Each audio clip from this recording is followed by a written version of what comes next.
Awesome. There we go.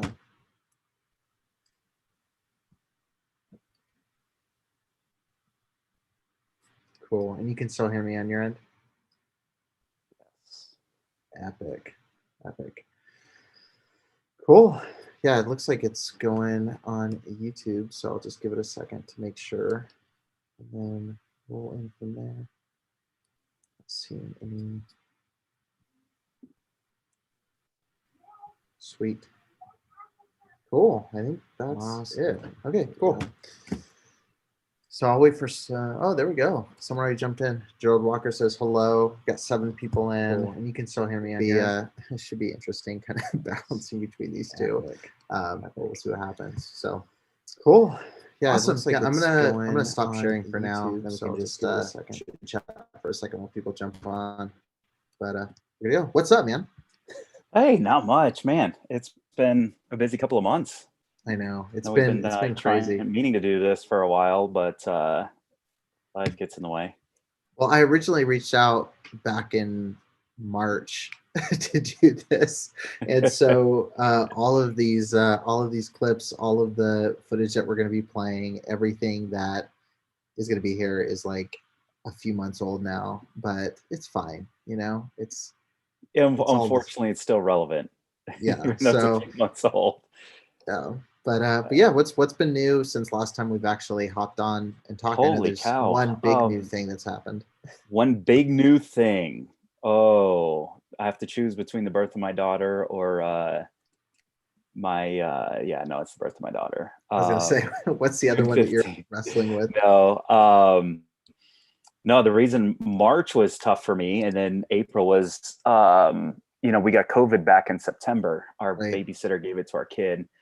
And, you can't quarantine a 3-year-old. So we all ended up getting it, and it gave me diabetes. So I have been in that fight for the last 3.5, 4 months since being diagnosed. So it's been, a lot better though, since we got that under control, or, diagnosed. And so we didn't know what it was at first, just had a bunch of symptoms, and then lost like 35 pounds in a month and a half. Like, just it's crazy. Something's just not right. So went in March, and they diagnosed with diabetes, and we've been fighting it ever since. So between that and getting ready for our daughter, everything's been pretty hectic, but it's been good. We've been blessed. Yeah, man. How you been? It's been crazy. Like, it's been the last few months have been nuts. I mean, I feel like since I've started the show, it's been nonstop crazy. But it's, the last week especially, and it's kind of one of the reasons I was super up to do this today is I want to do more of a, I guess, fun episode. I don't think I've ever done a fun episode of the show, but more of a just less current event drama and just more of a, reaction, discussion kind of conversation. Just because it has, like, it's been, and like, it's just been an up and down, dealing with the level of stories that are coming out, listening to all of these responses from a lot of these pastors, the messages that I get, like there's a lot that comes through. And so, in the last week especially has just been, the motto of the last week has been same old, same old. Like, it's been another case out of Bruce Goddard's church, another case out of First Baptist Church of Hammond. And so it's, unfortunately, there's still a lot of repetitive stories coming up. So. Isn't that the unfortunate part about all this is, we're supposed to be learning from history, and, how, a mistake happens. We're supposed to learn. We're supposed to have, accountability checks and all of this. And here we are talking, deja vu over and over and over again, which is really sad.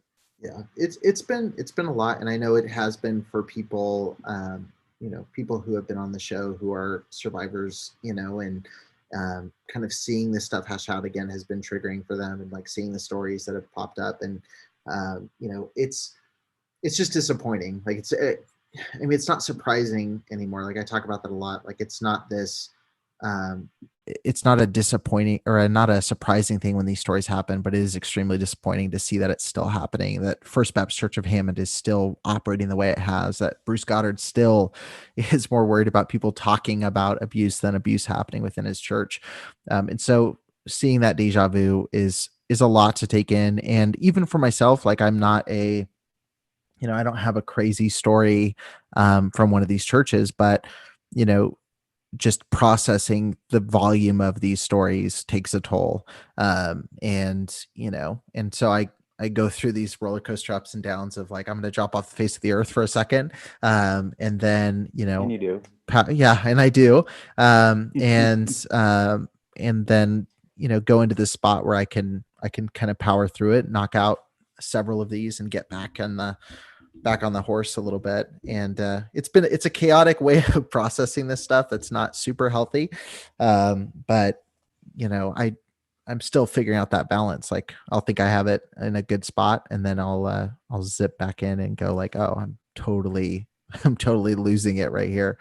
But and one thing I will say, I know we said this is going to be a fun episode, but one thing I will say that I've noticed is, it's been, I have a proclivity to run away from people that are reaching out, trying to help. And the only reason I bring this up is because I think that there's a lot of people who probably relate to this, is that one of the hardest things for me in the past few months, and I verbalized this to my wife, is that I have a lot of people that reach out with kind of vague, hey, how are you? Or, praying about you, or, thinking about you, like that kind of stuff. And for me, I always feel like it's a funnel into something else. Even if that's not the case, a lot of times I feel like that's funneling into, hey, why haven't we seen you in small group? Or why haven't we seen you on a Sunday morning service? Or, hey, are you, it just is I've noticed a lot of conversations come in with a, hey, how are you? And then it leads into like, why aren't you doing the things that we want you to do? And so I tend to just shut off and then not respond to anybody. Even people like yourself that I know aren't doing that. It's still like, it's something in the phrasing. Like I had somebody reach out to me and said, hey, the Lord put you on our hearts. And like, I was just like, I'm going to like, I'm not responding to this. I didn't even finish reading the message for like 3 days. But anyway, that's all on the side. Trigger words, yeah. Trigger words that we were hurt with, and associated with hurt back when we were, in whatever spot we were in the IFB world. So whenever, it's hard, even post, 17 years out of the IFB, there's still things that, will trigger me to this day and, send me in that spiral of possible depression. But I hear you. It's, even though that their intentions are pure and they're not going to hurt you, it's very hard to stop that, turtle and going into a shell routine. Right. 100%. Well, I know we've got a couple people on here, so I'll go ahead and dive into what I wanted to go over, which is back in March, there was a camp meeting, quote unquote camp meeting at North Valley Baptist Church. And there were there's always a lot of crazy clips that come out of these environments, but like these just kind of took the cake for a lot of the content that IFB Sermon Clips puts out. I was watching them. I saved all of them in March, reached out to you. I was at a peak. I was like, let's do this. And then it just kept getting pushed around. So like you said, it's been a while. This isn't relevant breaking news, but I've said before, like sometimes the way I do my content's a little bit boring. Like I like to sit on things. I like to let them, mellow out, think about them. And anyway, some of these clips I just wanted to talk about with somebody. I wanted to play them because I think that even though they got some good traction on IFB Sermon Clips, I think that there's a lot here that's worth diving into. And it reveals, like, I think a lot about the mindset of North Valley and just a lot of the pastors that were at the conference. So I'm going to share my screen. I was desperately trying to get this going before we got started, but it's been a pain. So I'm going to share this and then we'll start running through these clips really quick. And if you're watching, go ahead and drop a comment. Let me know where you're watching from. I always like seeing people, like what part of the country and all that kind of good stuff. But I'll share this right now. Awesome.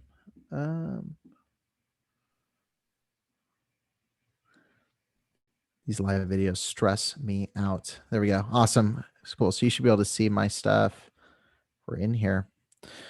So yeah, there was one good thing. I'm going to start this off with a clip that inspired me. Okay. Would you believe it if I told you there was a clip from the camp meeting at North Valley that actually I almost said amen to? I almost audibly said amen to. Wow. Okay. So I'm going to play it. All right. I think we're 5 years away, at the very most 10, being extinct. Independent fundamental Baptist. That yeah. I almost said amen when I heard the clip. I was like, it's possible. So here's what's really funny. So I had to start with that. So what's really funny is when I watched it, what I picked up first and foremost, someone's watching from Brazil. That's awesome. What I noticed as I was watching through these clips was there was a lot of desperation dripping from a lot of these videos and a lot of these clips and in sermons. A lot of conversation about what's going to happen now, what's happening to America, what's happening to the IFB. Things are falling apart. And, you know, look, I've talked about on the show before. I'm not someone who thinks every single church is bad, every IFB church, every pastor. I'm friends with people that are still part of this world. But when I look at this brand, when I look at like the North Valley, Jack Trieber, like the Tim Rules, Mike John, like all of that circle, it seeing how frightened they are about how quickly things are falling apart feels really good, because these are institutions that have for so long been covering up a lot of abuse cases. They've been just in the culture have been super abusive, as you'll see from some of the clips and like the tone of how they talk to the people in their congregation. But it's just, I just kept picking up desperation. Like that just kept coming through, and like you can feel it in these clips. And anyway, well, I thought he looked so defeated. Like, and that's, you go back, man, I miss, thumbing through the IFB sermon clips. Haven't gotten a chance to recently, but you look at the old clips and oh my gosh, it was like the passion and they were just power and just like, right. And now you look at the clips recently and they just look deflated, defeated. Yeah. There's none of that, pizzazz or, just energy anymore with these guys. And I think it goes back to, platforms like yourself and others that are finally exposing them. I mean, they've gotten by on controlling everything. Right. They controlled everything. They controlled people's lives. They controlled the climate in the church. They, basically you weren't allowed to, go out and break bread with the heathens, whatever, however you want to put it or call it. You weren't allowed to be in the world. They controlled everything. And now they're losing that control big time. And now they're having to answer a lot of the questions they never thought that they would have to answer from their church's membership and people that are relatives of people in those churches. I'll say that, like, I've had, it's been a while since, I've been involved with your podcast, but, I would get people all the time saying, oh my gosh, I have people, I'm not in the IFB, or I'm in the IFB, kind of a more, modern IFB type church, and nothing like this is going on, but my goodness, my cousin's in that type of a setting. And I try to talk to them and, plant seeds in their head. And now they went and asked the preacher, and the pastor told them, what they say, don't listen to the gossip, and they, do all of that. But yeah, they just look so deflated and defeated because they're losing control. It's working. Right. And that's why they're lashing out. Yeah. Yeah. I'm definitely feeling it. And that, even like Bruce Goddard, I mentioned kind of that clip from him, and like going his "Don't Spread Manure" clip that I just covered recently on the show. And there's such like I said, that desperation's coming through. And I think they're realizing, especially in the internet age with smartphones, with the way that all of this stuff can be at the click of a button, downloaded and exposed, like they don't know how to act in that world. Because before, I talked about this when the Mike Ray situation happened, when, an Eric Markzak in a Mike Ray's church, like 20 years ago, that meeting happens behind closed doors and nobody knows about it. And, wherever he goes next, he's fine, And the other part of this now too is, let's not forget that they are God, judge, and jury, and cannot be challenged inside of those walls as a pastor.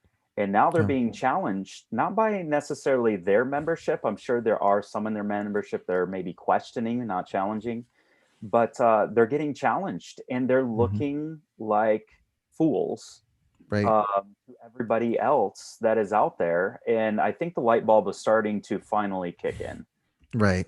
Or kick on. Yeah. Yeah. It's like I said, there's nowhere to hide. Like your content's out there. Like IFB Sermon Clips is just putting it out, verbatim. And again, that's why I try to stay away. Like I enjoy doing this commentary stuff.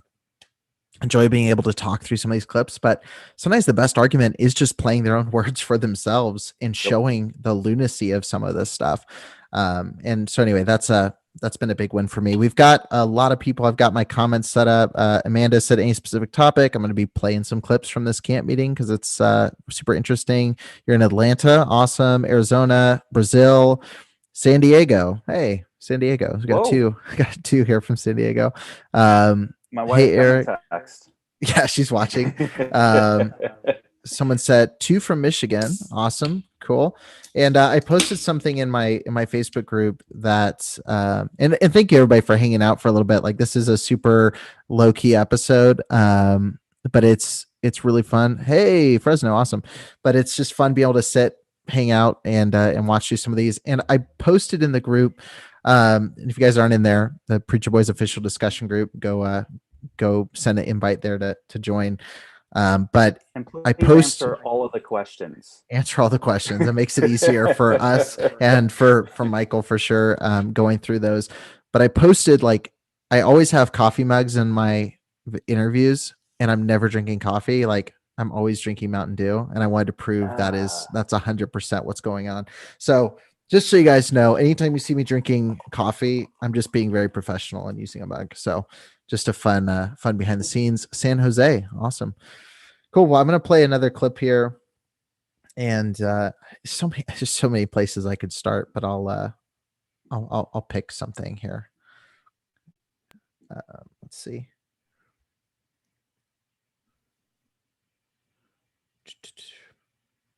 Oh, here's a good one. So this was a good Preacher Boys related clip because I want you to listen to it, and then I want to expound on why I thought this was interesting. This is Pastor Dr. Mike Johnson. He is our dear, dear friend, a founder of the college. He drives the 600 miles, almost 600 miles every Tuesday for all these years. And what a blessing he is. Speak to us about Golden State Baptist College, Pastor. I love you. Thank you, Pastor. I appreciate the opportunity. Pastor did want me to say a few words about Golden State Baptist College. When we found out, Brother Rule, Brother Ray, and I found out Pastor was starting a college, we contacted him and said, if you would like, we would give you one day a week and come and teach at the college. They did that when I was in school. It was a very important thing. It helped us. And he was crazy enough to say yes. And so we came and started at the first day of the school and have been now for these near 25 years teaching at the college. And I'm thankful to say that we have not in 25 years raised one Reformed fundamentalist, because there's no such thing as a Reformed fundamentalist. Absolutely not. You see, if you're a Reformed alcoholic, that meant you have been an alcoholic. If you're a Reformed junkie, that means you were a Reformed dope addict. There's no such thing as a Reformed fundamentalist. I got in this thing in 1975, and I haven't seen a reason to be reformed from it yet. So obviously referring to the lots unwrapped there. So obviously referring to the Recovering Fundamentalist thing, which definitely go check out their podcast if you haven't. But what's really funny is he's this is what's interesting. If you're not familiar with who Mike Johnson is, I became aware of him because I grew up in California, and we went to a camp that had some crossover with Johnson and with Tim Rule, who's the other person that gets mentioned in the video. So Mike Johnson gets up and says, you know, in all the time that we've been in the college, we've never raised a recovering fundamentalist. What's interesting is Tim Rule, who he mentions, his son is the one that was the sexual predator that got moved to my church. And so his claim to fame that in all their years of putting people into the college and all their years of ministry, they've never raised a recovering fundamentalist. He's talking about him and Tim Rule.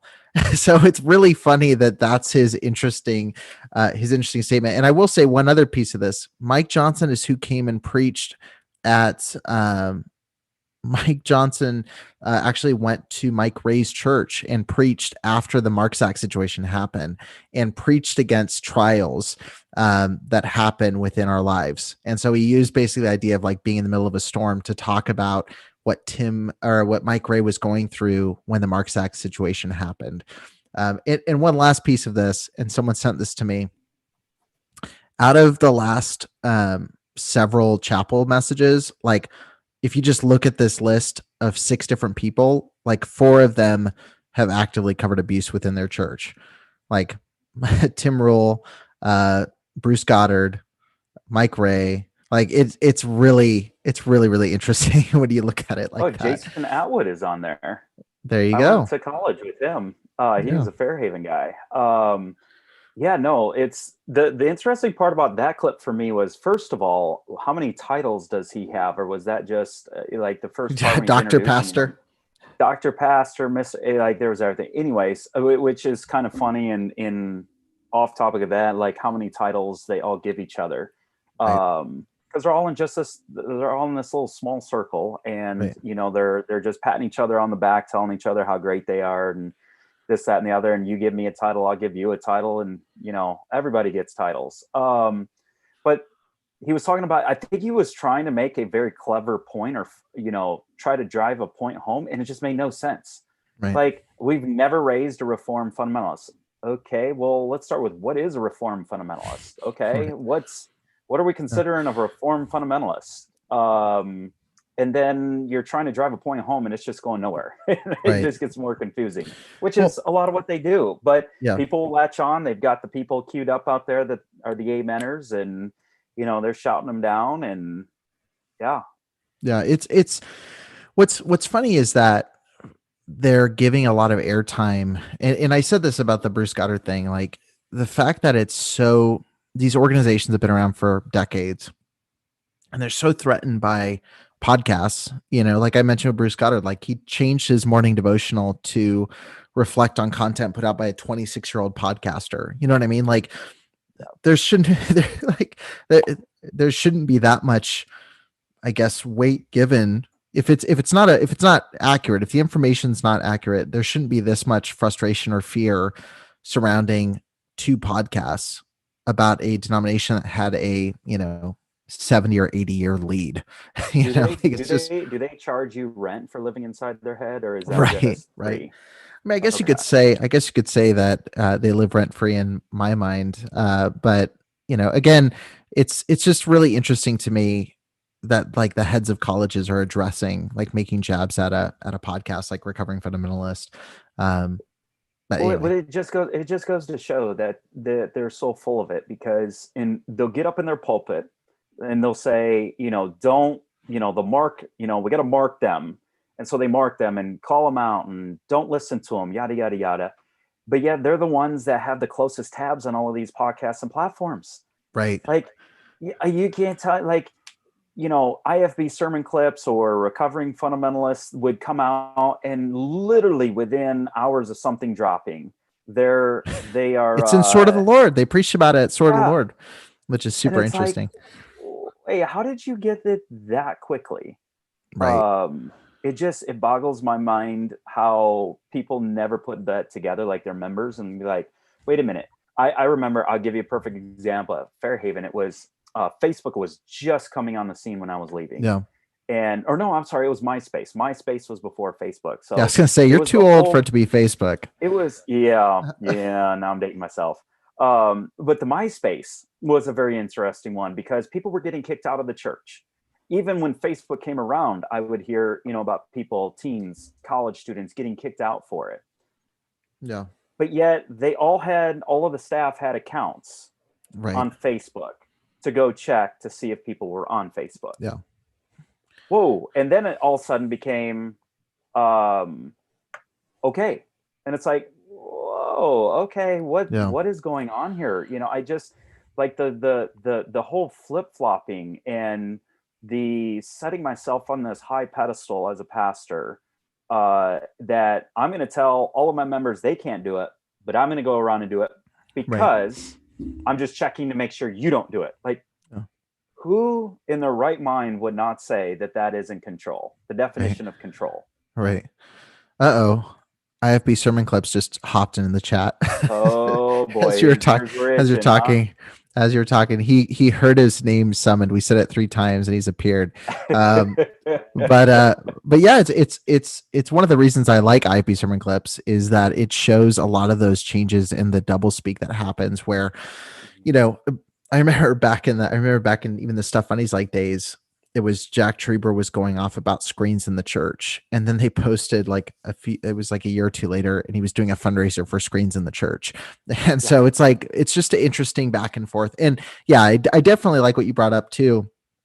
You know, one of my favorite things is that a lot of these guys, when they preach, and one of the clips that I have, courtesy of IFB sermon clips, kind of talks about this is, you know, he's like, oh, you can find it on Wicca, you know, whatever it's called, Wikipedia, you know, and I noticed that a lot is that they'll even try to say like they don't know the name of it, you know, like, or, you know, or these podcasts, it's like, you know what they are, like you've obviously listened to it enough to have a big thought on it.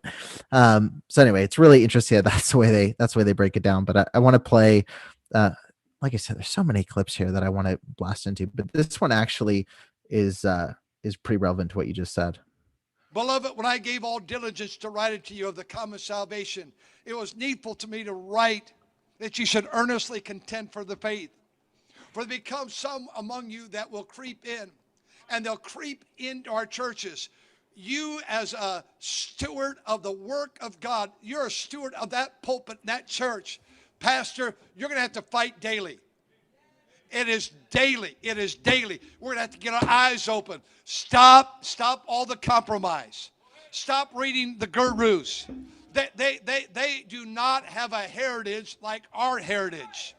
I want you to know that if you want to be an independent, fundamental, separated Baptist preacher, you're going to have to fight daily for that position. When I say fighting daily for that position, you have to remember the day we live in. Our young people and our church members are being corrupted daily. Sometimes I think some pastors have allowed themselves to be corrupted with Facebook. I don't know how to do a computer. I don't know how to do a Facebook. I don't know how to do a thread. I'm not going to learn. I don't want to know it. I don't want to know that stuff. I don't want to know the garbage. I don't want to know what's all on this influence, but internet. But one, our young people and our church members are being influenced by the internet. We are quickly losing our position. And the only hope America has is not a watered down church, not a contemporary church, not a user-friendly church. The only hope this nation has is an old leather-lunged preacher like you standing up, thus saith the Lord. And by the way, they like that too. Rush Limbaugh had 25 million viewers that listened to his program. Number one, I think he did not pull punches. He told it directly as it was. I'm so grateful that God has chosen in due time, Titus 1:3, the foolishness of preaching, not seminars. So again, a lot to unpack. Where do we start on that one? Here's one thing I want to point out, and this is again speaks to what I want to talk about. Is I talk a lot about on the show about fragility of worldview, and the idea that if you have the truth, and J.C. Greaves always says as I'm recovering fundamentalist, you know, truth doesn't fear a challenge. One of the biggest things that I noticed, even when I was in the movement, was, you know, when I was around 11th, 12th grade, I started realizing like, hey, how come we're not having debates? How come we're not bringing in people to bring other perspectives? And my youth pastor used to always quote a verse, and actually Bruce Cotter just quoted it in his recent video, but it was to be simple to things that are, or no, John Wilkerson quoted this, be simple to things that are evil, and don't expose yourself to things that are going to change your position. And one of the things that really gets me, and again, this goes back to the idea of being threatened by podcasts. I'm not a professor. I'm not a PhD. I'm not a fill in the blank, all these different credentials you could throw at it. But people are leaving these churches in droves. I got a message from someone just the other day that's leaving First Baptist Church of Hammond. They're leaving because they're just seeing clear information laid out. Whereas before, when they're within the echo chamber, they're not hearing this stuff. They're not seeing the actual news articles. They're not seeing the actual posts about this stuff or finding out what actually happened. They're getting it from one person. And whenever you see somebody railing against the internet at large or reading books, some of the clips that I'll play too, reading books that are without a Baptist author, there's some other author. If your worldview is so fragile that exposure to those things will make you walk away, then you probably weren't following the right position in the first place. Like, you probably have a very fragile worldview. And again, like, I've talked to many perspectives on my show, and some have allowed me to change my position on certain topics. And, others have, I've walked away going, I disagree with their takeaway, but I had a good conversation. Like, I can be strong enough in my worldview to sit down with someone who completely opposes everything that I believe and walk away from it without, completely falling apart or having a crisis of faith. Oh, well said. I mean, there's not much to add to that other than, what are they afraid of? If I had the truth and I had all of the knowledge and all of the facts on my side, I'd be standing up there going, come on, come on, let's go. Let's get into this. Let's get into this debate and let's go. Because I have but they can't do that. What they're scared of in answering the question, they're scared of losing the control. They're scared of losing the narrative. Like you said, how many times back when we were coming up through the ranks did they, this take brought to you by Mountain Dew. When we were coming up through the ranks, it was, this is what happened. The pastor would get up. This is what happened. This is what's going to, transpire from here on out. And nobody is allowed to talk about it. No questions. Everyone dismissed. Right. That's the way it went. Yeah. Nobody was allowed to question. Now they're being questioned. Now they're being challenged, and they don't have answers. You can have answers for all of your mind-numbed robots in the congregation, all of the people that believe like-minded like you do, and aren't going to challenge you. But where are you when people actually do challenge you and bring facts, facts to the debate? The perfect thing, the perfect illustration on that clip right there was how manipulative and scary it is, how he transitioned from going from scripture to insert his own theology and then pass it off as this is what God is saying. And then backing it up like, hey, we got to fight. We got to fight. We got to fight. Well, what are we fighting? What exactly are you fighting based on? And the other question I have from that clip is, the IFB heritage only goes back to what, the 60s? So what heritage do we have? Like, we're pretending like this goes all the way back to the time of Christ. Yeah. It's only 60 years old. Like, let's this is a movement. IFB is a movement. It should not be the sole, we've got the corner on the Bible. We are the most correct. We are the purists of the scripture. Right. Well, it's they're not. Yeah. There's two things based on what you said too. And I've got a beautiful clip for this. And IFB Sermon Clips commented, Trieber did say the movement would be extinct in 5 to 10 years. Yeah. If you jumped on when we started this broadcast, you would have heard me play that clip.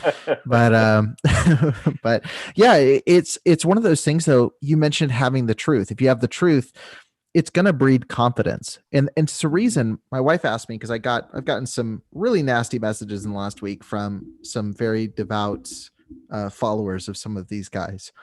And, she asked, does it bother you? does this keep you up? Like someone wrote this long message about how, there's blood on my hands because exposing abuse is going to lead people to not want to be Christians. And I was like, I think abuse not being talked about is why a lot of people don't want anything to do with this, but that's besides the point. She said, is this going to keep you up? She's like, is this going to, should you step away from this part for a little bit? And I said, these comments don't bother me because I know that I'm right. Like, I'm confident in the stories that are put out on the show. I'm confident in the survivors that have shared their stories.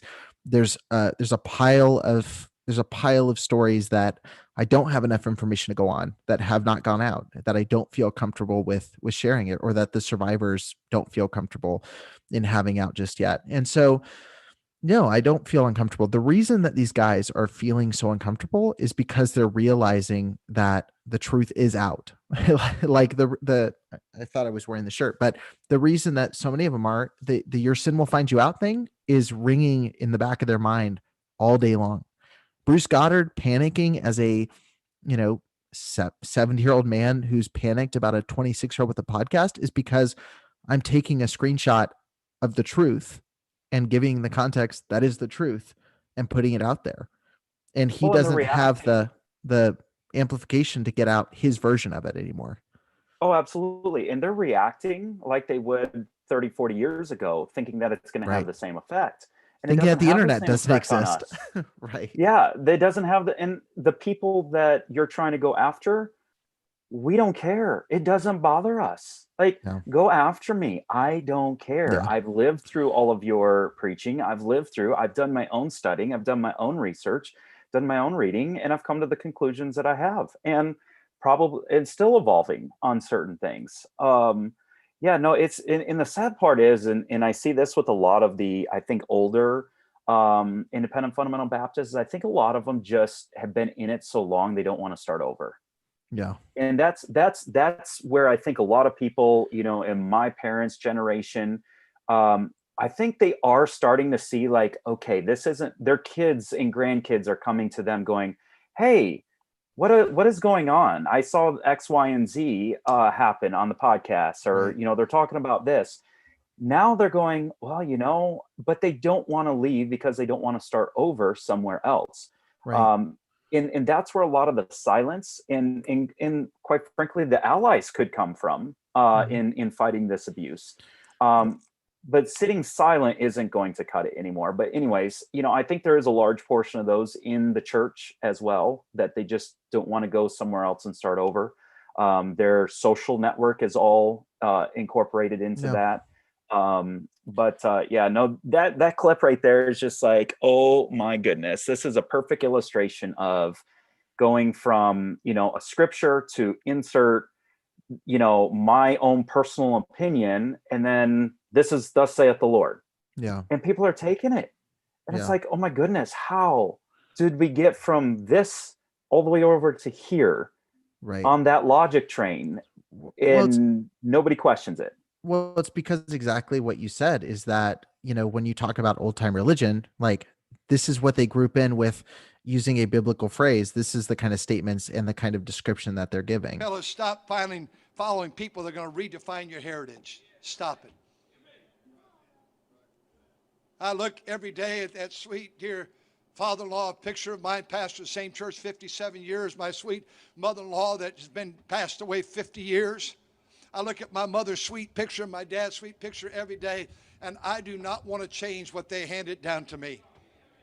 They gave me Sunday school, Sunday morning, Sunday night. I will make you fishers of men. They gave me those great little children's songs. I'm so thankful for church. I'm thankful that I was raised in Sunday school, Sunday morning, Sunday night, Wednesday night, teaching them, preaching the Word of God. Let's stand together, shall we? We get ready for preaching with Brother Brown. Stop redefining daily deposits. So you're going to have to figure out what you are. If you're not a Baptist, then figure it out. Take the name down. You say, well, you're going to preach against me. Do what you want. About a year ago, there's one issue I'd love to fight because I'm against it. I don't think it's a good thing. But I gave up on that fight because that's a fight, it's already lost. Preachers, we changed some things. Now you start changing this. We changed some philosophies. I'm not going to fight everything, but I'm going to fight what's going to affect the old old-time religion. We need what this is right here. I thank the Lord for you today. I'm really a nice guy. Brother Brown's about ready to preach. I got you up, and he will be very nice to you today. Brother Martinez, could you come and sing, if you will? Just remain standing. I do have one question, and I don't know if this Go for it. You, who can answer this, but where did the old-time religion narrative come from? Jesus. And secondly, where in the world did they get it, and how is it applied? I've heard on IFB sermon clips, I've heard 5 different people mention the old-time religion, and all of them in 5 different interpretations or in 5 different ways. And it's like, what are we talking about? These old past, look, it was 60 years ago that IFB started. Come on. Let's not act like we've been around for millenniums and centuries. Well, let me see if there's a clip where he says, New Testament. Let me see if it's it. Because we're not being accepted by the scholarly world. You young preachers, hear me now.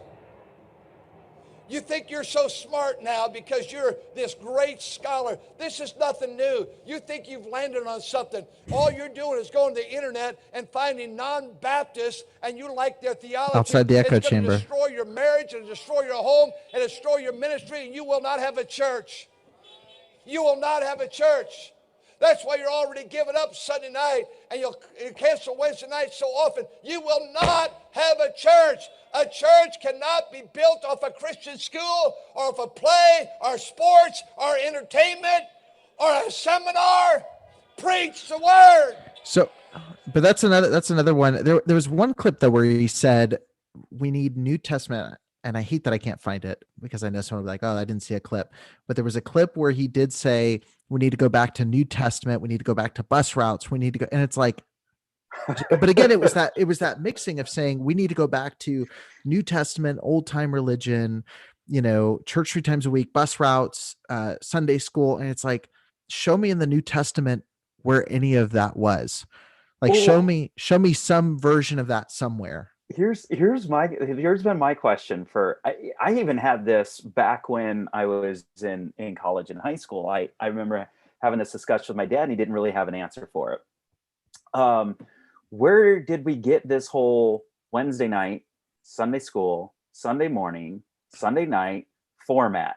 Because as much as they want to bag and mock and make fun of the Catholics and go after the Catholics, I don't know if you've ever been to a Catholic mass, but it is a carbon copy of what the format is, a carbon copy of what the IFB churches do. It's, okay, we're going to stand up, we're going to sing. Okay, we're going to do a prayer. We're going to stand up and sing. Then somebody gets up and does a special, and then we're going to do an offering. And then we're going to, like, I've been to, quite a few Catholic, ceremonies, and it's like, holy heck, we had different songs and we had a different homily, and outside of that, it was mostly the same. And why is it that if somebody strays, if a Baptist church decides, you know what, we're not going to have a Sunday evening service, we're just going to have Wednesday and Sunday morning, would that fly? Right. Well, show me that in the Bible. Why? And this goes back to my whole thing with IFB. Show me in the Bible.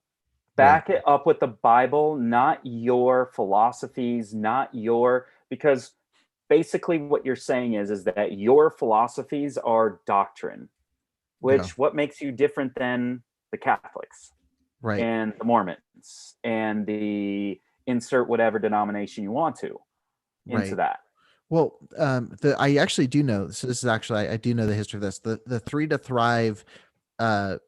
The Three to Thrive message was created by the person who started. What's the name of the church? What's the college that JC Groves went to? Someone drop it in the comments. IFB Sermon Clips is here. He knows all things. Not Lee Robertson. Was it Lee Robertson? Or Roberts? Yeah, it was Lee Robertson. I believe he did Three to Thrive. That was his. Yeah, Dr. Lee Robertson. Thank you, Ministry 127. Thank you to Lancaster Baptist Church for providing me with the information that I needed just now. so Lancaster Baptist Church did did a message about this. Dr. Lee Robertson said every Christian needs 3 to thrive: Sunday morning, Sunday night, Wednesday night. So that's who started that. Excuse all my tabs up here, but that's who started that. So I actually do know the answer. That's a little IFB trivia for you. Okay. That's where the 3 to thrive came from. But it goes back to what we've been saying. Kind of the theme here is we're trying to make personal opinions and philosophies Tennessee doctrine. Temple. Yeah. That's the scary part about this. And that's the scarier part is that people are just eating it up and amening them right and left when it's just personal opinion. It's not even in the Bible. And then they try to pull, the Hebrews 10:25 verse out of context to, beat people over the head with it. And it should go, whoa, hold on a minute here. How are we getting by with this? Right. Someone said, duh, everybody knows Paul was driving a bus, which is really funny. And then someone said Tennessee Temple, Lee Robertson, IFB sermon clips, again, late with the information. I just commented that 2 seconds ago. And then someone said Sunday AM and PM were created for farmers who could not worship in the morning. So they would go in the evening. That makes sense. And if that's how it started, that's great. Fantastic. I've always said I think they should have a Sunday night service available for people who are working Sunday morning and who dislike the video. Get out of here. So anyway, they should have a Sunday night service, but it should just be the same as the Sunday morning, so people can come if they missed it and want to attend. Mm-hmm. I think that makes a lot of sense. Churches have to keep members busy running back and forth to church to keep them from other bad influences. Makes indoctrination much easier. I do think that this is part of it. Whether or not, and again, so I try to be really careful with like cult language because I don't think all of these churches could, by definition, be considered cultish. But I will say this. I do think that a lot of times there's a fine line between edification and indoctrination. So like getting around like-minded people and studying something you're all passionate about is a little bit different than, getting to be around somebody over and over again so you can't get exposure to any other worldview. Like that's two very different things. And I'm going to go ahead and play one more clip here, just because, just for IFB sermons, I'm going to play this clip because I think it's going to encourage him to hear it again. And we'll get some more amens here in the chat. I think we're 5 I'm going to keep playing away, it. at the very most 10 being extinct. Mm-hmm. Independent fundamental Baptist. And look, I'm going to play one more clip because I forgot to do this at the beginning, and we have to keep. There needs to be a structure to this. I know we're just having a little bit of fun. We're going through these clips, but I think it is important that we also take up an offering during this. So just head over to patreon.com and give your offering and tithes today. 25 of you men and or ladies that would give $1,000 this week to help us, and that will be a start to the cost of the conference. We're going to have the offering. I'll stay here, and I want to introduce the speaker, and we'll get right to it. And normally we'd sing a lot more. We'd have a choir, and it just doesn't work now. If you folks are cold out here in the open, you guys just find a heater. But yeah, just head over to patreon.com/preacherboys. Leave your tithes and offerings. I expect 10% at the very least for us putting this together. Thank you so much. And that's just the tithe. We're going to pass the plate here in just a second. Fruits. If someone could give just 1,000, that would be a good start to cover the cost. So I had to do that. Look, here's the thing. It's been a crazy week. It has been a lot of really depressing stories, but I'm happy to make a dumb joke. It feels really good. Someone do you have any said, Cody Zorn in there? I don't have any Cody Zorn. I don't think he funnels into their branch at all. Your channels help me so much. Thank you. Listening in Mississippi. Awesome. That's cool. I just talked to someone about Mississippi last night, and I didn't, I don't know why we brought it up, but cool. Thanks for watching. Also, the one I forgot, now that you played that one again, it jogged my memory.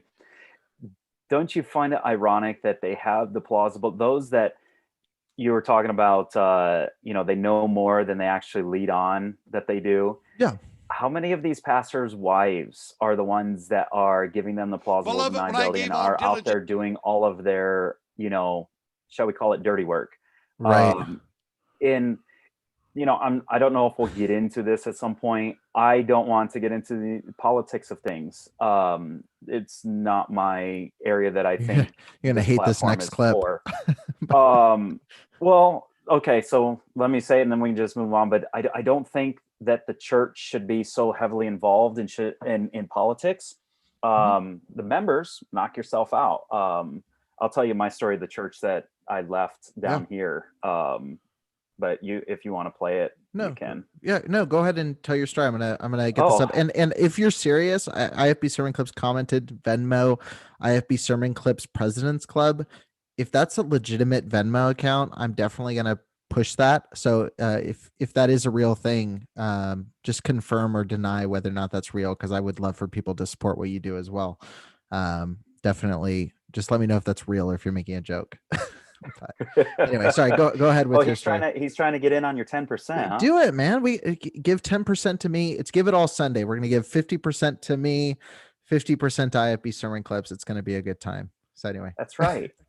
Hey, absolutely. No, I was just going to say, like, the whole thing about churches and pastors, they have to understand that the power and influence of their words goes a long way. And with that comes accountability for the things that you're wrong about. And if you're going to be loud about politics and certain political things, and look, I'm not saying that you can't bring up certain topics, such as abortion or anything like that in your church and talk about it, discuss it, knock yourselves out. But to get up there and to endorse candidates and, to pretty much, if somebody endorses or is leaning towards endorsing someone that you don't agree with, strong arming them into doing it.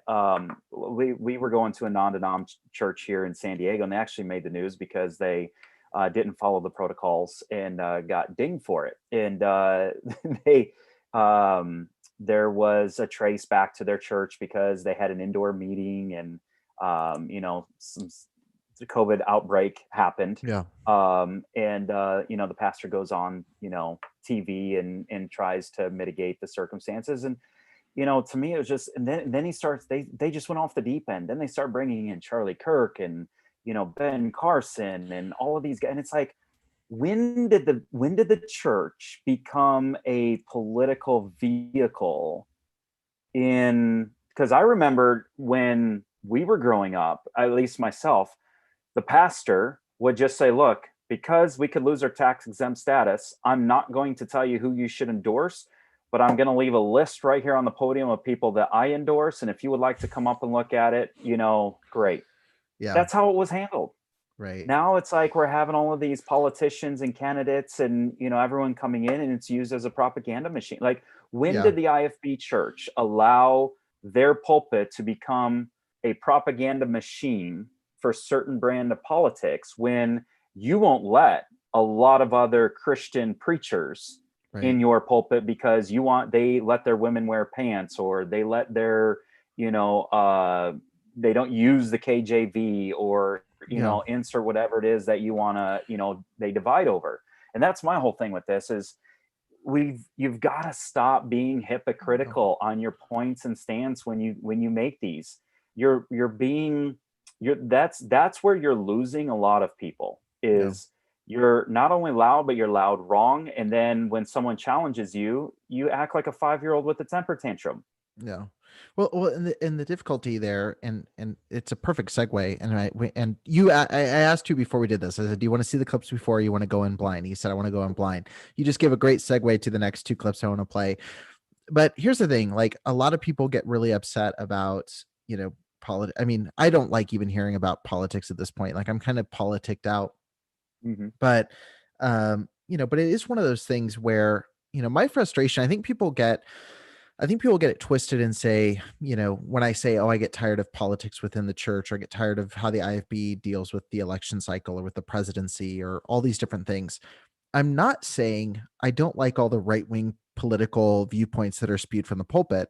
I wish they were replaced with left-wing political viewpoints spewed from the pulpit. I just wish there were none spewed from the pulpit, because here's the thing. 100%. Politics is very nuanced. There are, at the end of the day, we all have different ways that we lean one way or the other in different issues. And again, every issue we might lean more left or more right, who cares? The thing is that when you make it a biblical decree that you have to go all in on one of those categories, and I see this on both sides of the aisle, no pun intended. I see this on both sides where, oh, well, you don't support the blue party, so you don't care about people, or you don't support the red party, so you don't care about, financial responsibility, or you don't care. Like, it is such a deeper conversation and to put this spiritual weight to it, to where it sounds like if you don't vote for, one candidate, then you are not a Christian. I think that oversteps a boundary that a pastor just shouldn't.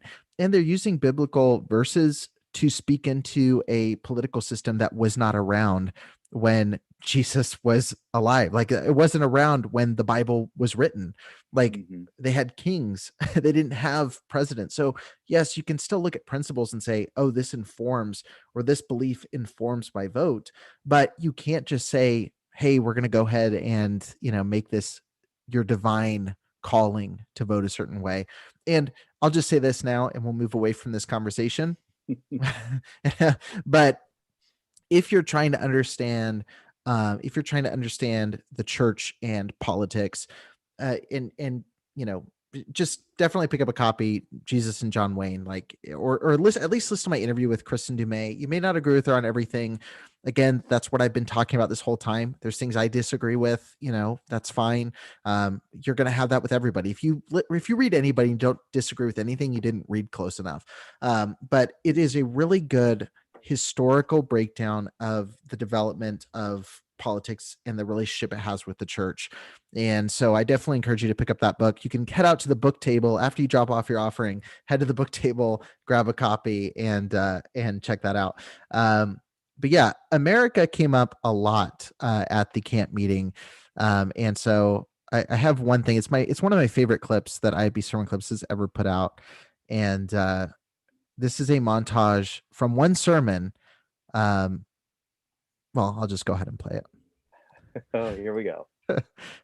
This is all one sermon. Justin Cooper, bring in the heat.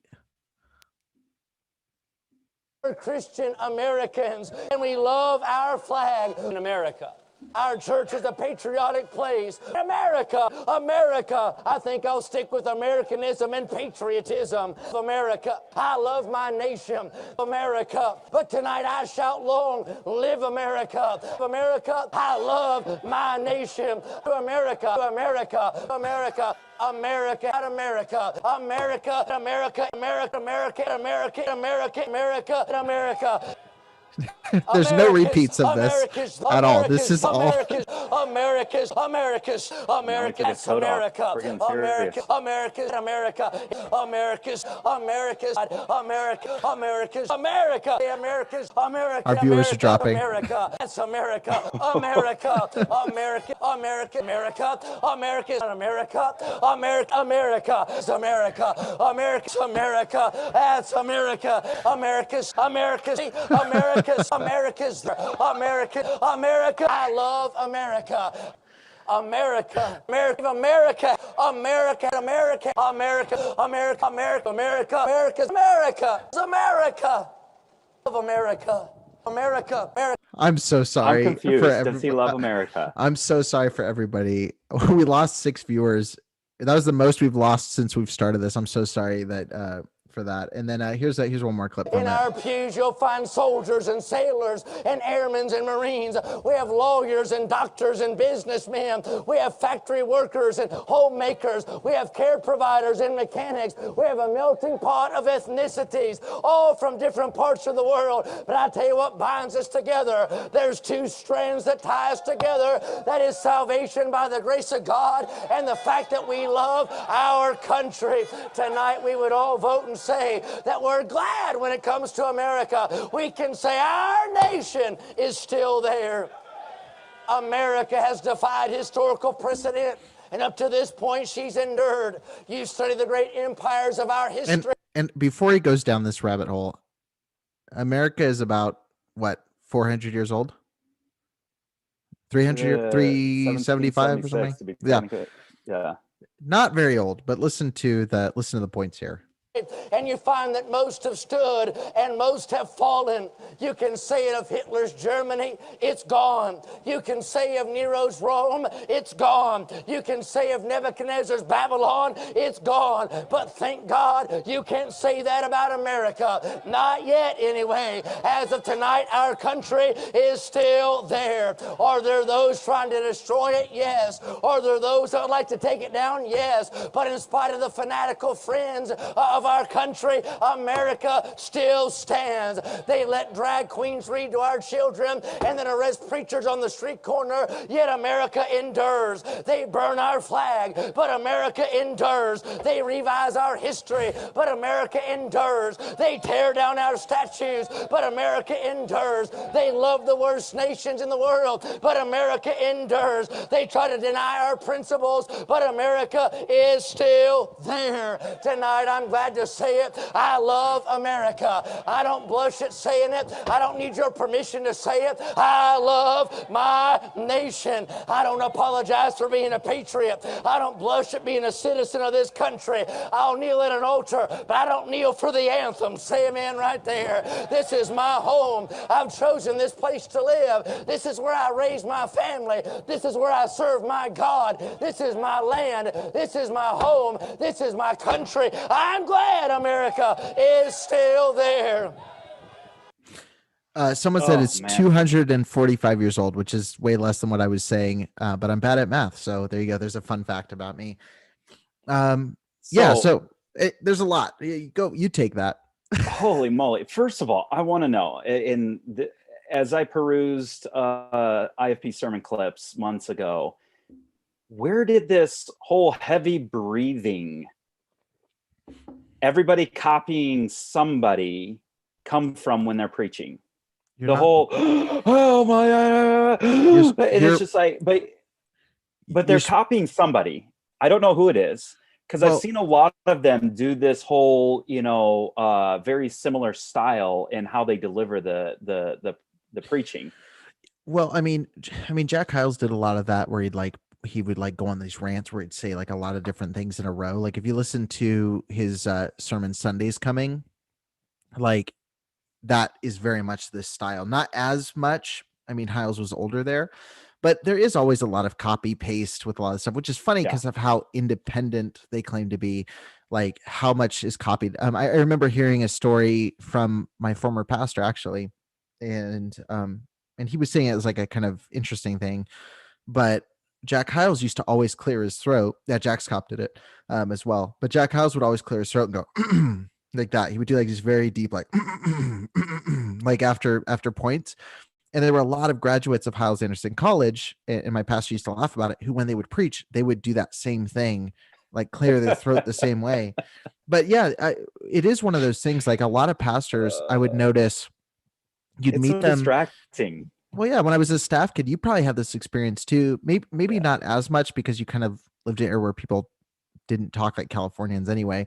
But I remember talking to people who would be around my dad or at lunch, after church, and they would be just talking like I am. And they get in the pulpit and it would be, bless God, I'm going to, like they would go into the stage voice. Yeah. And I don't know. There's a lot of people that do it though. I don't know who officially started. I mean, Hyles did preach like that, but I don't know if that's, I found that most things can be pushed back into kind of the Hyles realm. Like there's some influence there. The interesting part, and this is where you and I had the different upbringing inside the IFB world, was we grew up 15 minutes from Jack Hyles and, First Baptist of Hammond, but we were arch rivals. Like Roger Vogelin and Jack were close friends early on. And then before I was even born, or right around the time I was born, there was a huge fallout. And depending on which side you believe, it was over his son. But we weren't allowed, I remember we had some college students that went over to their campus. I don't know what they were doing. I don't remember, the context of the story, but man, they got lit up, got campus at our college, told how they were, so growing up First Baptist was we didn't know anything of that. We didn't know any of that world. We didn't know any of the, SCOP or any of those guys. They never preached at our church. Obviously, our pastor never preached there, and we didn't have anybody from their tree, or however you want to, call it, that would come to our church. Now, we had a few for our big preaching conference that they would, that played, all sides of the fence and really didn't have a camp per se. But they never really had this kind of style, right. Which it's this younger generation. It's this, and like I said, I don't know who they're copying, but man, as a distraction, I just want to go, do you do that at home when your wife is cooking? Is that the way you talk with your kids? Like, all right, what in the world? Anyways, yeah, there's a lot to unpack on that one. I don't know if you want to go down that rabbit trail though. With we may lose 6 more viewers. I'm gonna do whatever. I'm not doing it. I'm not doing it for the numbers. I'm doing it for the Lord. So I'm gonna play one. Let me. I kind of want to just say one point. Like, I don't care what individual people believe in their belief system. I'm never going to criticize anyone's belief system. I just want you to be able to have an open mind and discuss it. Yeah. Walk away from it, whether it's politics, whether it's religion, whether it's, church, whatever it is. Can we please have a discussion? That's all. And let me add to that. Let me add to that really quick too. One thing I want to say for anyone who's listening is, one thing that really bothers me too is be the same in the conversation across platforms. And the reason I say that is there's some pastors, I'm not going to drop names because I don't, it's not the point of this illustration, but there's pastors who publicly mocked a lot of what, this podcast, other podcasts like this one have done, mocked people who said that they've experienced trauma in the church or abuse, had broad brushed, everybody leaving as being bitter, and that was the point of their video. I get on the phone privately, one-on-one, and, we didn't mean that. We didn't mean this. And I told them on the phone, I said, why can't you just talk like this? Like, we're one-on-one right now. You're talking, ear to ear, not face to face, but over the phone with somebody and having a conversation. Like, why can't you be this nuanced instead of pandering to your crowd? You know what I mean? Like, and that's the thing I've tried to be careful with this show is like, there's not much, there's nothing I've said on this show that I wouldn't say if these people were sitting across from me. Like, and I say that, that's not just me saying that. Like, I've had phone conversations where I've said, I had a phone conversation with Bob Gray Sr. and I was very straightforward. I was polite, but I was very straightforward in how I addressed him. I was very straightforward in what I said about Jack Hiles, who he loves. I was very straightforward with what I said about First Baptist Church of Him and what I said about him, his own church, like I was very open about it. And so if you're going to get in a pulpit and scream about fill in the blank, you need to be willing to also sit down. And I wouldn't recommend going at people that way, but like, I have a feeling if I sat across from any of these guys, they would not go into the same worked up, screaming and yelling type of personality. Maybe they would, but I just wish that nuance in that the tone and everything would be across conversations. Like that's isn't that what they're paid to do though? Is to pander to their people? Yeah. Well, that goes back to the paid to do, and that goes back to the whole issue. I forget who posted it on Facebook the other day. I think it might have been Sherry. Posted something about pastors, and the reason why a lot of these guys don't take stands against certain things is because they're paid not to.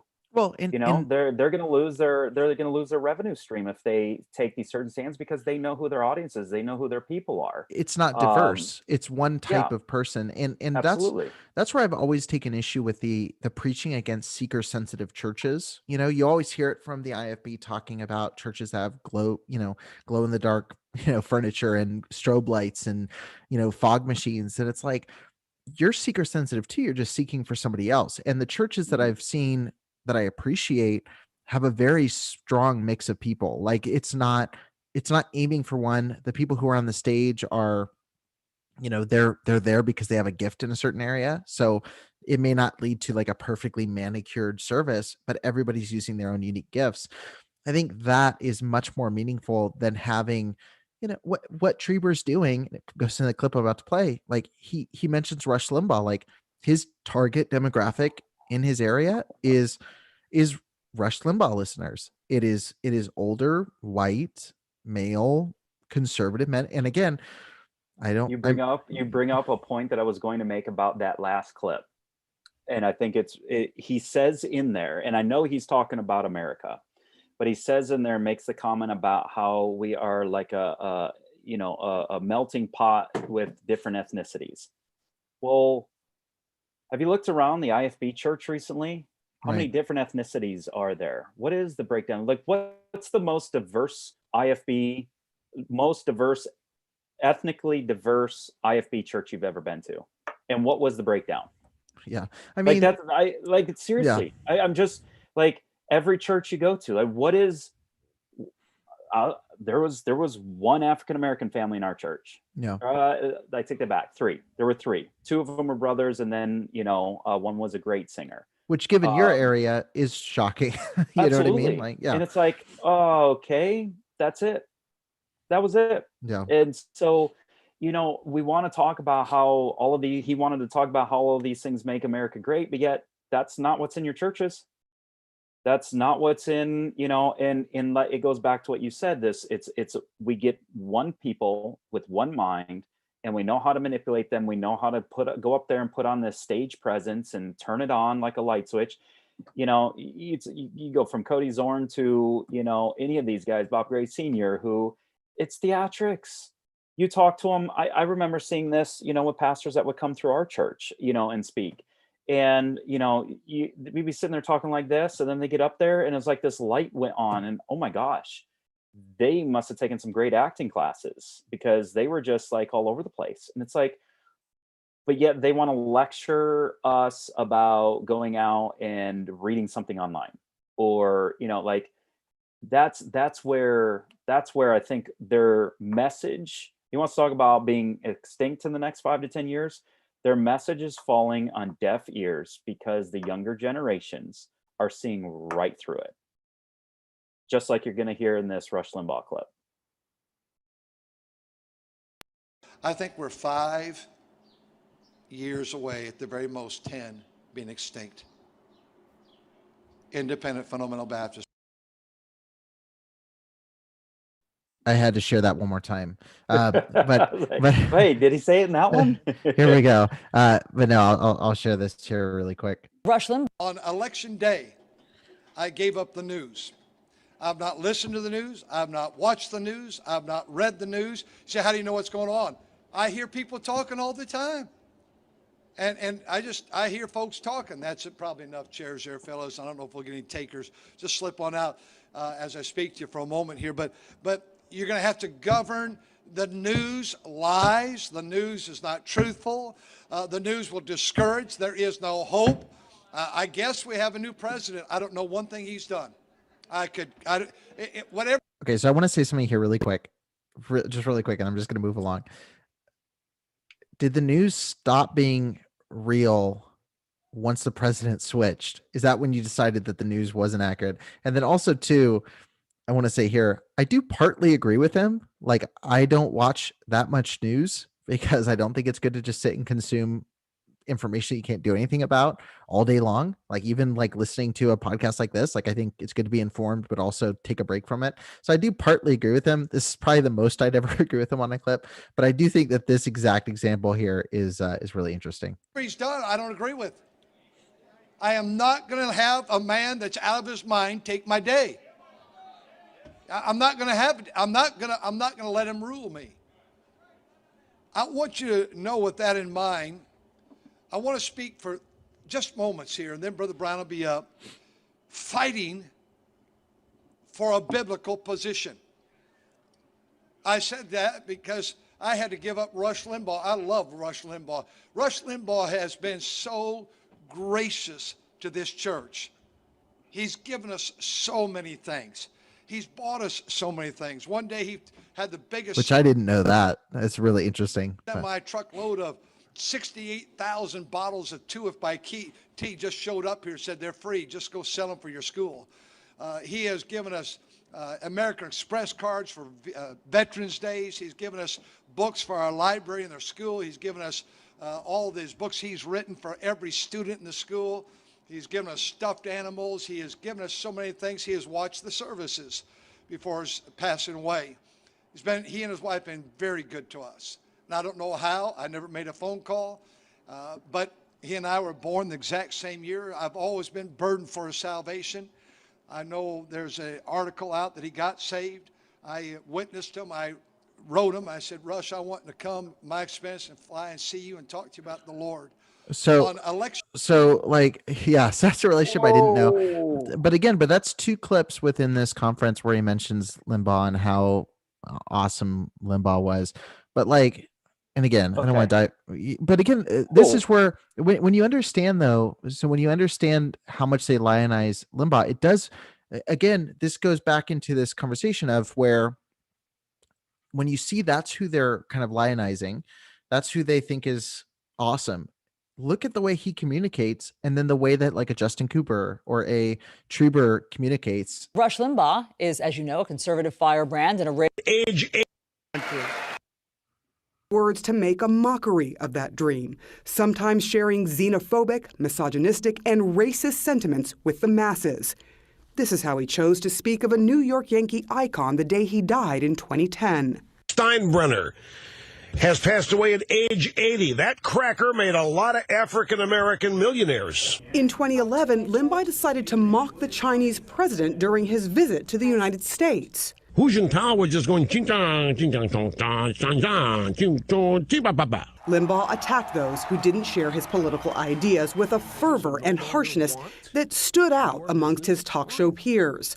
As you might know, I care deeply about stem cell research. When actor Michael J. Fox, who suffers from Parkinson's disease, did this ad for a Democratic candidate who supported stem cell research, Limbaugh pounced. This is Michael J. Fox. He's got Parkinson's disease.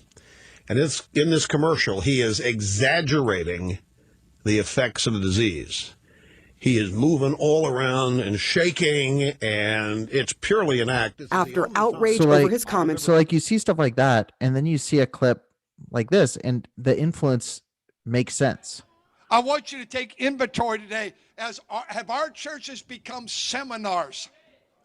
I won't go on to all the new announcements the way we do it because I did it Sunday night. You ought to go back and listen to it because that did not come from old-time religion. Billy Sunday, who was a Presbyterian, old-time religion, he would not have that kind of stuff. The great preachers of yesteryear that we're introducing now, we're introducing this new modern movement to our church. It doesn't even feel like a Baptist church. Job 39, Sunday night, I mentioned how the nostrils of that horse flares.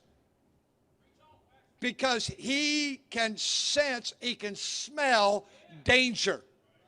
Can't you smell it? We grew up with hymn books, hymns of the faith. We didn't grow up with, we worship you. We worship you. Oh, we worship you. Stop the effeminate queer singing. Sing the great hymns of the faith. Like that, like when you see that showmanship and that, you know what I mean? Like, again, it makes sense when you start looking at the guys that they idolize, like whether that be a Trump, you know, which again, not getting into policy, but the way that he conducted himself. That's why, you know, for a split second, I was shocked. Like, why is there so much support of this guy from pastors, like public outpouring, not positions, but like saying like, this is God's man. This is speaking. Like when you look at the way that they speak and the way that these guys speak, who are the non-Christian guys which they'll acknowledge, they speak in very similar ways. Like they're equally aggressive, like in that same showmanship, that stage voice comes in.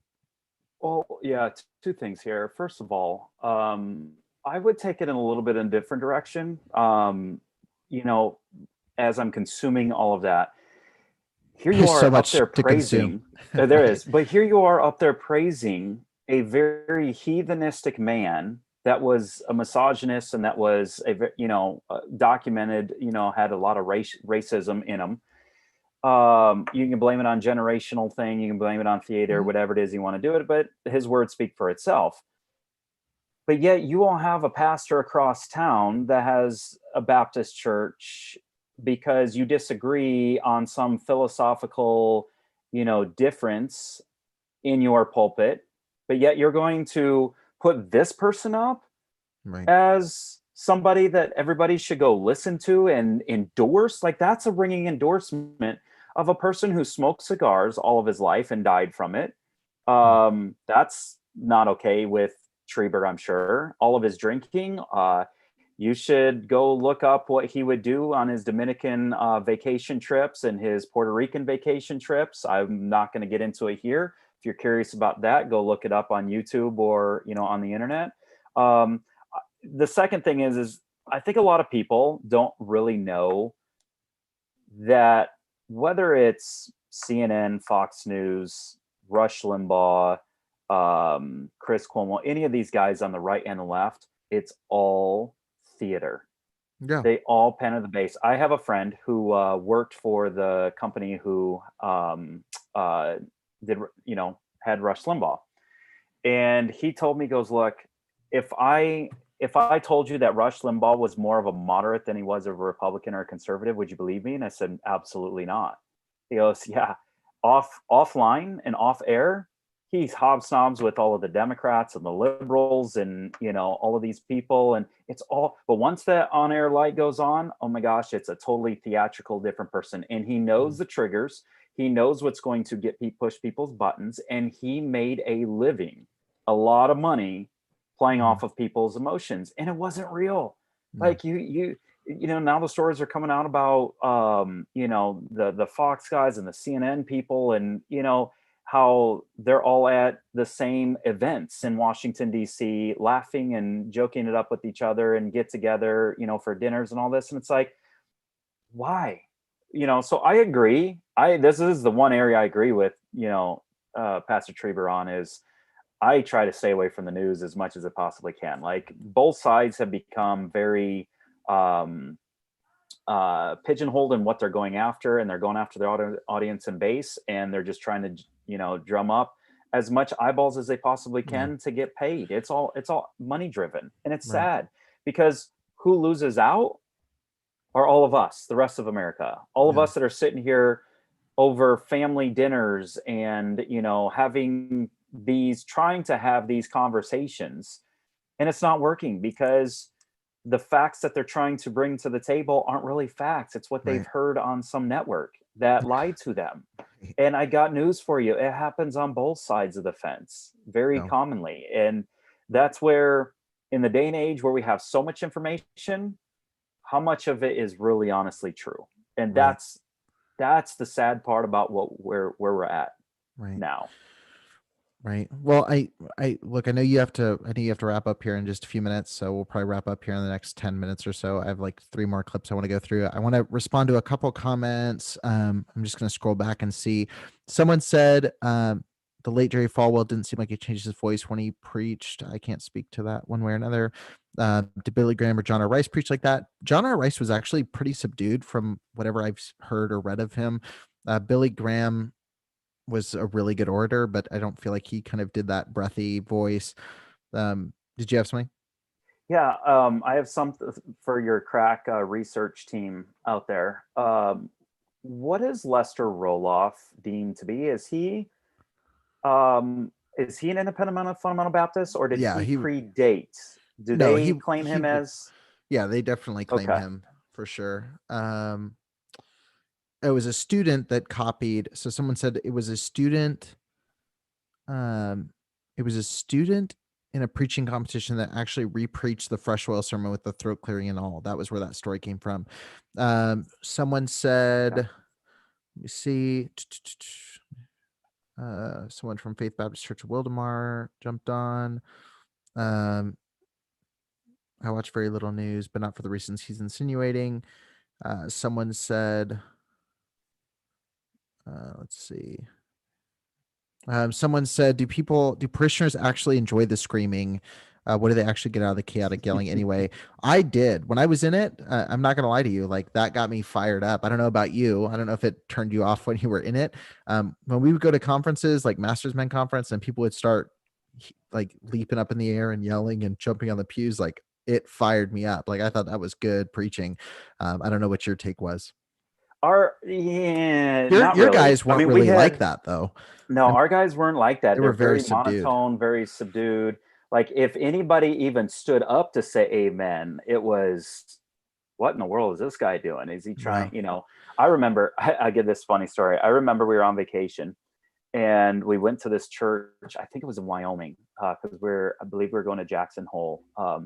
And we went to this church, and I remember my dad saying, giving us a warning as we're pulling into the parking lot and going, okay, this is a Baptist church, but they're not like us. They're going to be very different. Mm-hmm. And we're just going to go here. We're going to enjoy, the theatrics and the show. And, they're going to, and my goodness, it wasn't 5 minutes into the singing service. There were people taking laps around the auditorium. Yeah. And I remember looking at my dad going, this is so far out of what we know because of the buttoned up Bob Jones, type formal services that we would have. Mm-hmm. I mean, it was quite fascinating to say the least. So to answer your question, I loved when the voices were raised to make a point, but the whole screaming and breathiness, they would just get lost on me. And I would just kind of, because it's theater, like even then, even though you're wrapped up in it, you still can sense when someone is genuinely doing it and when somebody is trying to mimic or copy somebody and it's not their own. And that would be the biggest turn off for me. Yeah, I used to always think about like it would be so fun to be up there preaching and get to do that, but maybe it's my creative performative side. I do remember. I remember now what I was going to say about that last Trieber clip. How many times do they mention departing from the old paths in religion as opposed to the Bible? When they are way more beholden to their IFB old paths than they are the scripture. Have you noticed that? That they're now referencing the old paths instead of referencing the Bible. Right. And that's sad. That is sad that we've gotten to that point in church. Yeah, 100%. One more comment I want to respond to, roll off. Yeah, J. Frank Norris, someone commented, said, was J. Frank Norris IFB? I actually did an episode. Yes, he was. He was one of the very first people to kind of help form that world. If you want to get like a full story on that, there's a book called The Shooting Salvationist. I haven't read the book, but I know that it's a pretty good account from a lot of people that I trust. If you want to know a version of it that you can listen to on this channel or on the podcast, depending where you're hearing this audio, you can head over to IFB History and Theology Part 1. And we talk about that with one of my guests. His name's Mike Hutchinson. He runs a podcast called The True Presbyterian. We actually dive into the history of the independent fundamental Baptist movement, and J. Frank Norris is a big piece of that. So one of those would be a good resource to find out more about that. Any relation to Chuck Norris? No, I don't think so. Chuck Norris is a Southern Baptist, though. I know that from his biography. I remember being excited when I was a kid because I found out that Chuck Norris was a Baptist. And I was like, yes, he's one of ours. We can watch him now. Right. Mom, Dad, he's a Baptist. We can watch. Who is considered, we can play the clips. I'm sure somebody's going to, some people are going to chime in on this one, but who is considered the father of the IFB? Do we know? I'm sure there's some candidates of people that would throw their hero's name into that mix, but who is the father of IFB? J. Frank Norris is up there. I think when I look at it, like there's who historically is actually the father of that denomination.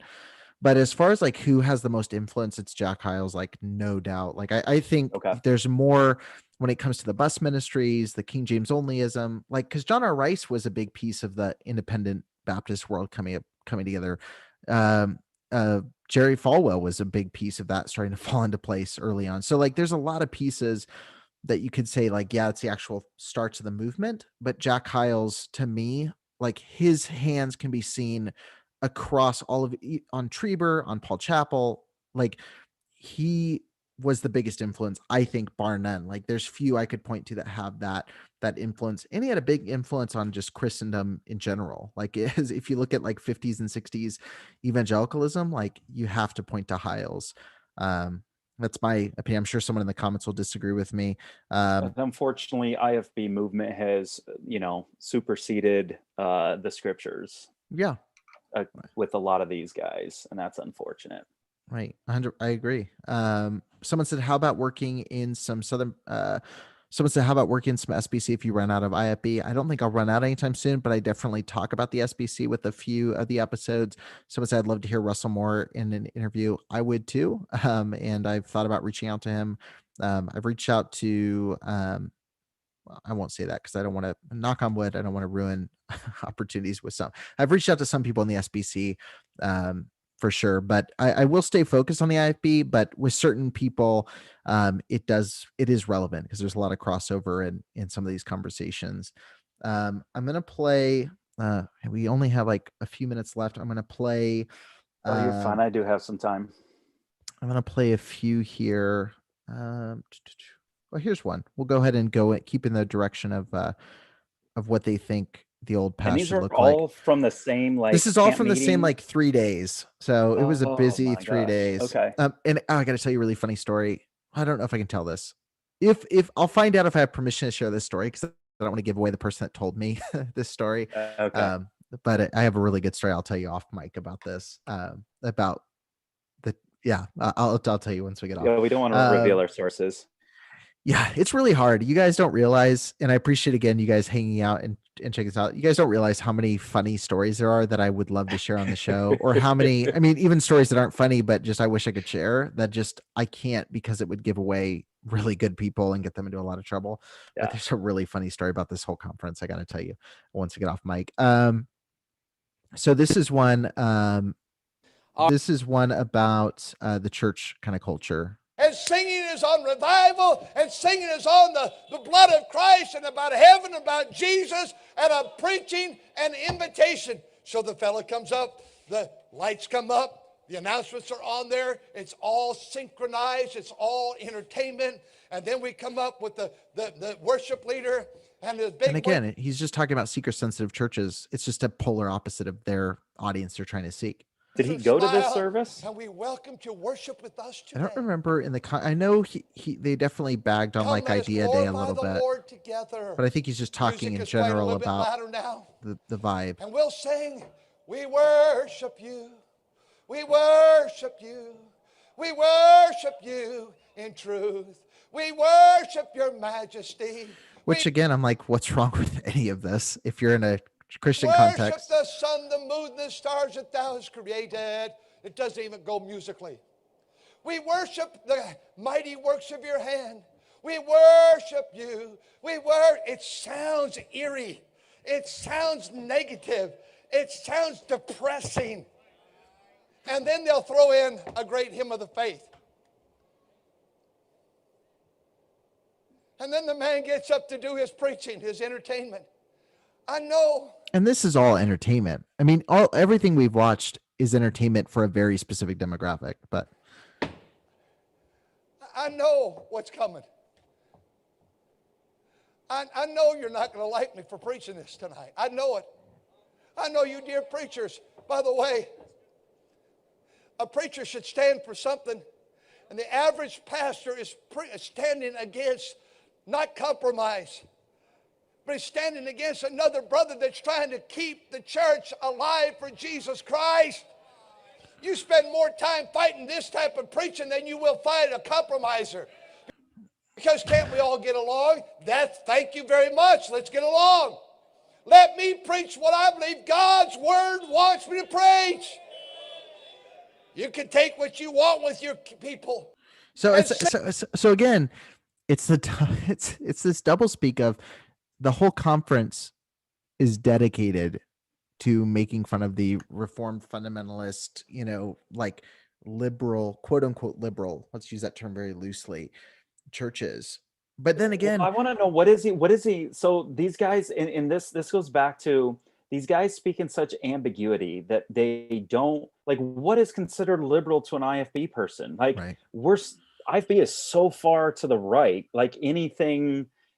Presbyterian would probably liberal. West Coast is liberal compared to North Valley, like right. And West Coast is okay. So if he's comparing it to West Coast, I don't know who he's trying to compare to or what service he's in.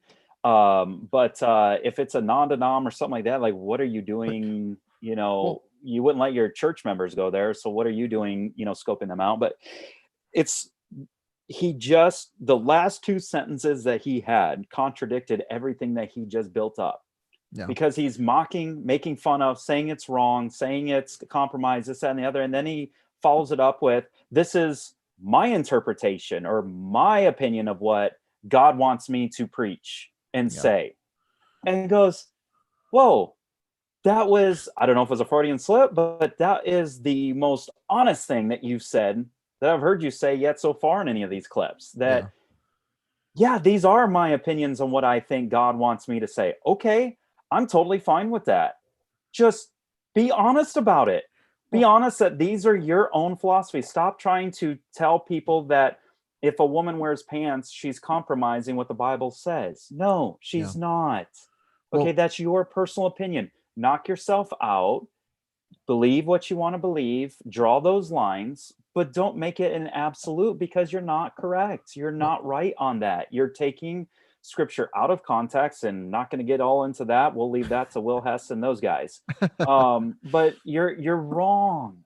Yeah, you're dead wrong. And that's where a lot of these peoples, that's why you'll be extinct in 5 to 10 years, is because the younger generation is now starting to see right through this. And you're finally now being honest and saying, look, these are my interpretations. But that's not what you said leading to the buildup. You mocked it, said it was wrong, said it was compromised. Years away, at the very most 10, being extinct. Sorry, I gotta play again. You know what? I think you should just make that your ringtone. I know. See how you can get that for your ringtone, and then I'm sure some of the people in the group would want that too. Well, this is the crazy thing, is that, and this is, coming at it from a Christian perspective, and like looking at this, is that there's so many issues they will be super divisive over, like music or things like that, which I've got plenty of clips on music. But, then they'll have someone on the church staff say something like this, which is straight up blasphemy. But let me tell you what the Bible says. Hey, our hymn books, there's a great sale on hymn books. It's amazing when you travel the country, and I know you've traveled to get here, but you stop in churches along the way. How many churches across America use the hymn books from North Valley? They're great hymn books. You can get 50 or more of these. The bulk rate would be a Bible doctrine. I'm going to skip For this. example, there are lessons in here on salvation, eternal security. There's one on identity, independent, fundamental, Baptist, and why all three of those names and titles are important. This book is by Brother Bircham, Exploring the Old Testament. This is a Sunday school curriculum that's sort of an Old Testament survey. If you ever heard Brother Bircham teach or preach, the man knows his Bible. In fact, I think sometimes when he preaches, God sits back there and scratches his head and said, man, I never thought of that before. But anyway, you'll want to get that, and they'll all be available in the convention center here between the services. Which is like... They are the most, I just got to say this.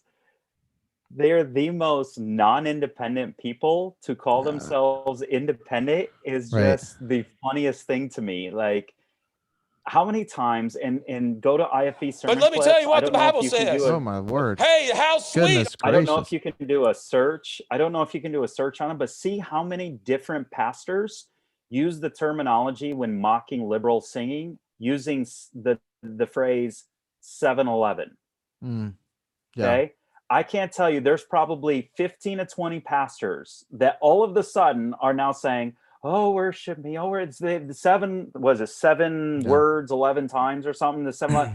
Yeah. There's probably 15 to 20 different pastors, and you want to call yourselves independent thinkers and you're independent Baptists? Come on. Yeah. And they try to make themselves sound as if they are, well, let me just go ahead and play this really quick.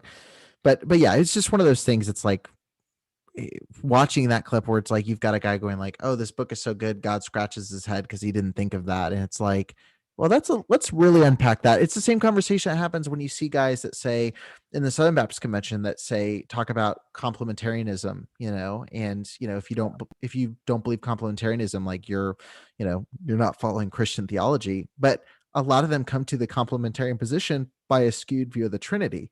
So like really big issues are getting mishandled, at least within a Christian context. I know we have non-Christian listeners as well on the show.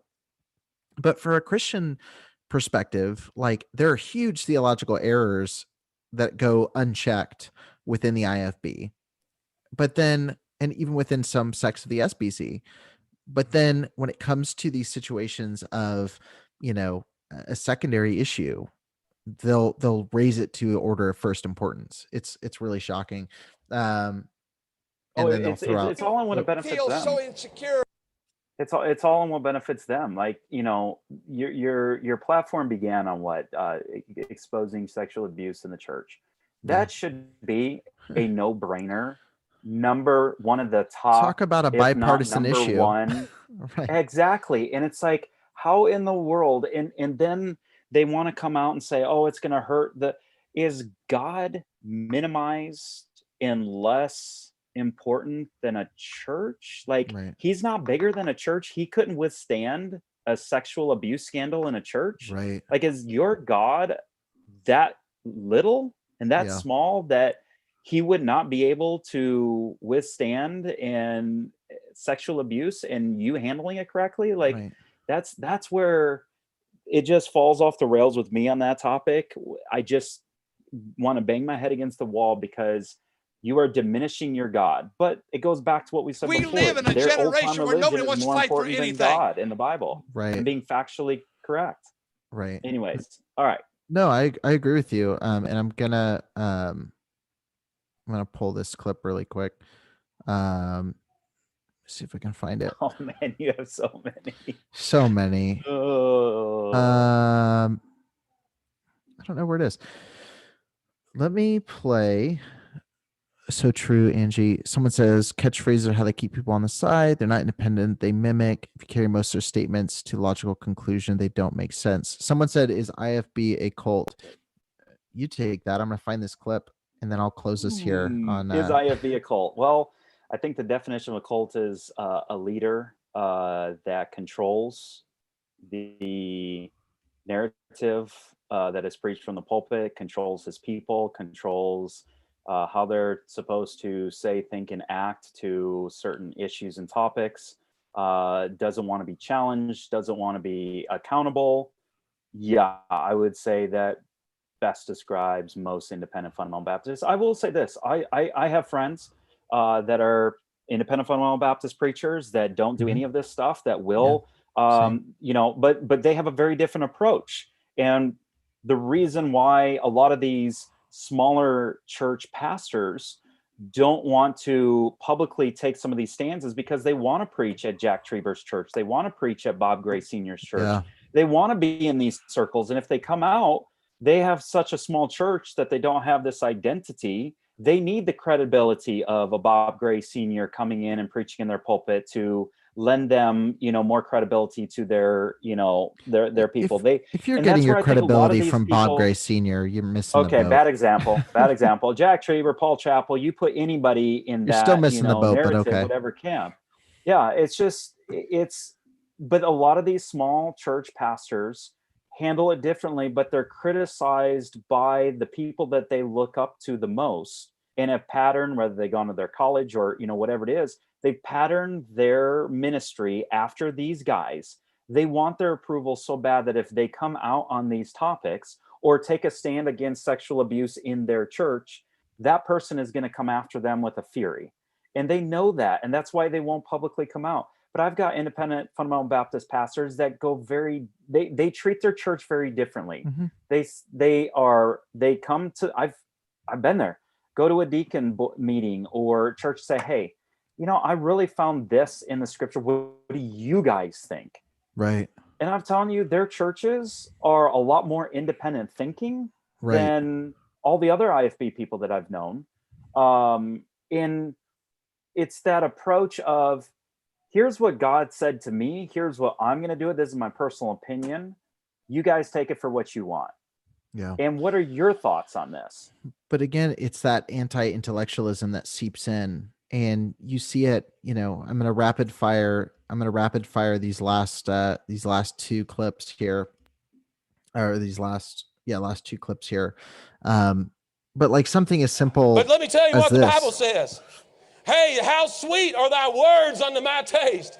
Yea, sweeter than honey to my mouth. I get pretty excited about some Bell Buckle Cafe, but I get more excited about this book right here. Hey, this book will keep you straight. We don't need to change it. It doesn't need to be rewritten. It needs to be reread.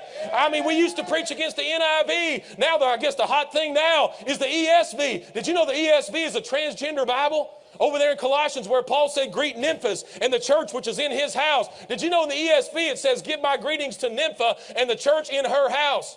Turns Nymphas into a woman preacher, transgender Bible. I don't want a transgender Bible. I want the one I got saved with. I want the one my dad has preached and my papa and my pastor's preached. Hey, there's never been nothing wrong with this book. It's seen thousands of souls saved, and it's going to keep on seeing thousands of souls saved if we'll just preach it. When you stay in this book, it'll keep you on track. But again, so like this statement here, and I don't want to go through the whole unpacking of the translation thing, but even a statement like that, you know, like, and again, I'll refer another book that will dive into some of this, but The Making of Biblical Womanhood by Beth, Allison Barr really dives into even the translation of some of these passages and the way that some names where there is, what happens is in a translation is you look at multiple manuscripts, you know, that are saying they're sharing the same message, but sometimes it's hard to know within a certain word what's accentuated, like a certain letter. And so they use the best or the most common of all the different pieces that they have to work with. And we'll usually go with that translation. And so there are a couple names like the Nympha example or Junius or Junia, where, you know, most of the actual information they have looks like it says Junia. It was a female apostle. And there's only one record of a male version of that. And it's in an extra biblical Greek text. So if you want to really understand that, like definitely read her book, but it's a minor translation issue. It's not an agenda thing, but again, it's anti-intellectualism. They look at a verse and see, oh, they changed the gender of this person, you know, like that. That's just not understanding how the translation process works. Here's how this works. Here's how this works in the IFB world. And, you know, my dad has, you know, doctorate degree, was in charge of the, you know, the, Bible department at Fairhaven. So I've been on behind the curtain, let's say. Here's what happens. Some theologian gets this burr under their saddle about something, about this version or whatever it is. And then he comes out and says, oh, it's a, you know, transgender version because this, and he has like this one obscure example, and all of them just start running with it and take it as this is the gospel truth. And then they all just start repeating. We were talking about, you know, the old 7-Eleven thing and how they repeat everything. Now, all of them are starting to repeat it. So, you know, Pastor A goes to Pastor B's church and he in discussion tells him, it's Pastor B then says, and it gets passed around like wildfire. And before it's all said and done, I guarantee you this guy didn't do one iota of a study into it. Yeah. And is up there saying what somebody else said or what they thought about somebody saying. Right. And to stretch it and make it be that, which is, I mean, rooted in a lot of other issues, like, but to make it say like, oh, that's what that means. I mean, that would literally be like saying, well, the King James version is pushing a gay agenda because King James was homosexual. Like, you know what I mean? Like, again, but if you said that, IFB pastors would we don't want to talk about that. And again, that has literally no bearing on the quality of the translation whatsoever. Like that's rooted in its own issues of homophobia within the movement. But again, it's the anti-intellectual nature of this stuff. I'm going to play one more clip that ties into that. And then I'm going to play just one really funny zinger I got to drop on TikTok today. And then we'll go ahead and wrap up. Thank you guys for sticking in. I'm surprised people have stayed on this whole time. This is cool. And this has been a refreshing way to end a crazy week. It's good to laugh and chuckle sometimes. So this is here's one clip here. I'll play and then we'll do this last one where I got to point out a cognitive dissonance moment here. Feel so insecure because we're not being accepted by the scholarly world. You young preachers, hear me now. You think you're so smart now because you're this great scholar. Elizabeth, welcome. This is nothing new. You think you've landed on something. All you're doing is going to the internet and finding non-Baptists, and you like their theology. It's going to destroy your marriage and destroy your home and destroy your ministry, and you will not have a church. Like, again, it's that fear mongering about reading from point A to point Z. Wow, that was no a leap. idea. No idea. But I want to say I'm going to close here because I know we're right here at the end. And again, thank you guys for tuning in. But I gotta play this because this is super funny. Before you get to that one, oh, okay.